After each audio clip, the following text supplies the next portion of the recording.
Kendati ada yang berdaya, ada juga masyarakat yang kurang berdaya, atau lebih tepatnya, sudah tidak berdaya.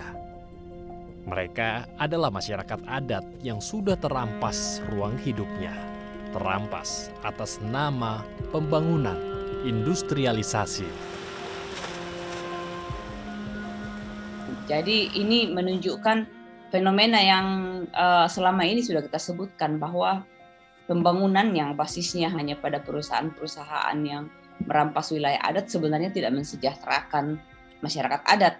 Nah, justru membuat masyarakat adat dalam situasi pandemi justru terancam ketika ada perusahaan di situ. Jadi makin jauh dari perusahaan, makin sejahtera masyarakat adat itu.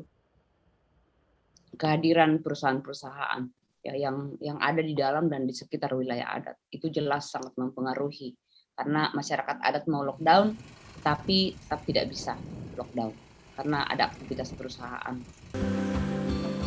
Untuk meluaskan pengetahuan tentang persoalan masyarakat adat, kami juga menemui Abdon Nababan, Wakil Ketua Dewan Nasional Aliansi Masyarakat Adat Nusantara.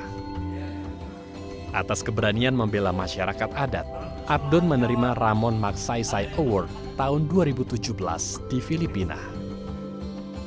Bersama Abdon, kami menggali lebih dalam tentang bagaimana semangat membangun Indonesia dari pinggiran, di mana di pinggir itu ada masyarakat adat yang rentan.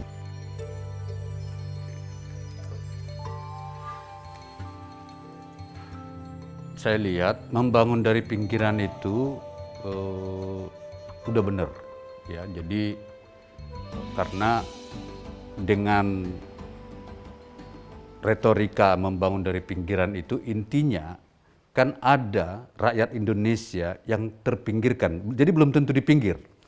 Ya, jadi proses pembangunan selama Orde Baru kita tahu ada kelompok-kelompok yang rentan itu memang terpinggirkan, dan salah satu masyarakat adat. Jadi terpinggirkan itu atau yang di pinggiran itu sebenarnya bisa juga dipahami tidak geografis.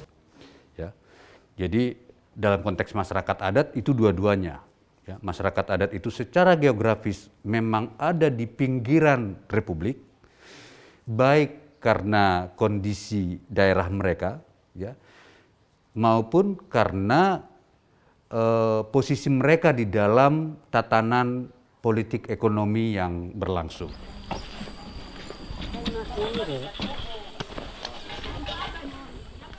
Pengalaman pembangunan di Indonesia itu kan pengalaman pembangunan yang berbasis pada korporasi, berbasis pada perusahaan-perusahaan besar. Dan perusahaan-perusahaan ini mendapat konsesi dari pemerintah. Nah, membangun dari pinggiran mestinya diterjemahkan sebagai ya upaya menyeimbangkan itu. Ya, jadi yang tadinya perusahaan itu pemilik konsesi menjadi sangat dominan, maka yang rakyat yang terpinggirkan selama 30 tahun lebih itu kemudian dinaikkan posisinya sehingga mereka bisa kembali punya ruang hidup.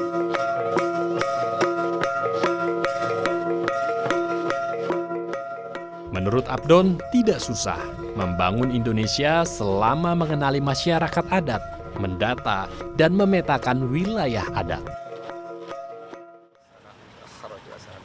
Jadi membangun dari pinggiran itu sebenarnya pinggirannya dipetakan dulu. Ya.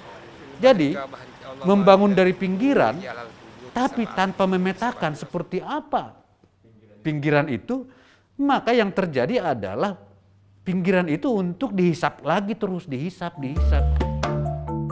Selain tidak adanya peta wilayah adat, perlindungan masyarakat adat yang telah diatur di dalam Undang-Undang Dasar 1945 pun menemui jalan terjal dengan lahirnya Undang-Undang Cipta Kerja atau Omnibus Law. Untuk mengetahui dampaknya bagi masyarakat adat, kami menemui peneliti senior di Sayokyo Institute, Eko Cahyono. Secara khusus, Sayokyo Institute bersama Civil Society mengkaji dan mengawal Omnibus Law yang dirasa akan merugikan banyak pihak.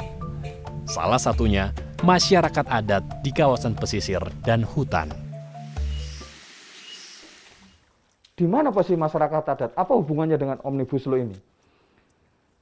Data kami di dalam kajian inkuari nasional 2016 bersama Komnas HAM dan beberapa organisasi masyarakat sipil termasuk Aliansi Masyarakat Adat Nusantara, Dahuma, RMI, Sayugo Institute dan lain-lain menunjukkan penyebab konflik dan marginalisasi masyarakat adat di Indonesia adalah 3 sektor. Pertama adalah perkebunan, kedua pertambangan, yang ketiga industri kehutanan.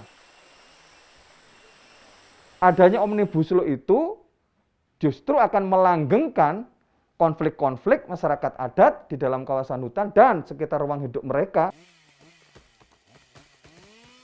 Ancaman terbesar dari Undang-Undang Cipta Kerja adalah adanya poin yang mengatakan tentang pengurangan terhadap perlindungan atas lingkungan. Tidak ada Undang-Undang Cipta Kerja saja mereka itu pencipta masalah bagi masyarakat adat. Apalagi sekarang diberi kemudahan dengan Undang-Undang Cipta Kerja ini. Nah, kita belum punya cukup bukti pembangunan yang berpihak kepada masyarakat adat. Pandemi, perlindungan masyarakat adat, dan membangun Indonesia dari pinggir adalah segelintir kisah tentang bagaimana wajah negeri ini dari sudut yang lain. Sudut yang mampu memberi gambaran perlakuan negara kepada masyarakat adat. Masalah utama dari masyarakat adat adalah, menurut saya, adalah ketiadaan pengakuan negara secara legal kepada masyarakat adat. Pengakuan ini harusnya tanpa syarat. Gitu. Yang bisa diharapkan itu adalah jumlah besar ini kan mestinya diorkestrasi oleh pemerintah untuk pembangunan. Bukan untuk perampasan tanah. Karl Polanyi, ekonom politik asal Hungaria, dalam bukunya The Great Transformation, mengatakan tanah dan kekayaan alam bukanlah komoditi dan tidak sepenuhnya bisa diperlakukan sebagai komoditi. Memberlakukan alam sebagai barang dagangan dengan memisahkannya dari ikatan hubungan sosial yang melekat pada masyarakat akan menghasilkan goncangan yang akan menghancurkan sendi-sendi keberlanjutan hidup masyarakat itu sendiri.